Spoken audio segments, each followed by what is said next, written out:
ಪುಣ್ಯಶ್ರೀ. ನಾನು GHPS ನೀಲಕಂಠನಹಳ್ಳಿ 7ನೇ ತರಗತಿಯಲ್ಲಿ ಓದುತ್ತಿದ್ದೇನೆ. ನಾನು ಇಂದು ಮಾಡುತ್ತಿರುವುದು ಪೂರ್ಣಾಂಕದ ಸಂಕಲನ. ಸಂಖ್ಯೆಗಳಿಗೆ ಒಂದೇ ಚಿಹ್ನೆ ಬಂದಾಗ ಕೂಡಬೇಕು ಹಾಗೂ ಅದೇ ಚಿಹ್ನೆ ಬರೆಯಬೇಕು.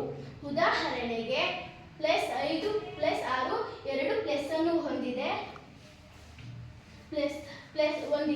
ಇದಕ್ಕಾಗಿ ಇದನ್ನು ಕೂಡಬೇಕು.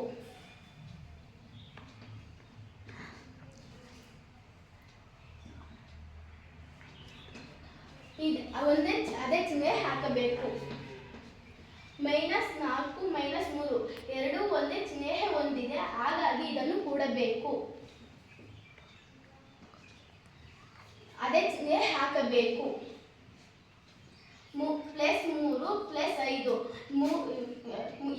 ಎರಡು ಸಂಖ್ಯೆಯು ಪ್ಲಸ್ ಅನ್ನು ಹೊಂದಿದೆ, ಹಾಗಾಗಿ ಒಂದೇ ಚಿಹ್ನೆ ಕೂಡಬೇಕು. ಅದೇ ಚಿಹ್ನೆ ಹಾಕಬೇಕು. -2 -5 ಎರಡೂ ಮೈನಸ್ ಹೊಂದಿದೆ, ಒಂದೇ ಚಿಹ್ನೆ ಬಂದಾಗ ಕೂಡಬೇಕು. ಅದೇ ಚಿಹ್ನೆ ಹಾಕಬೇಕು. ಧನ್ಯವಾದಗಳು.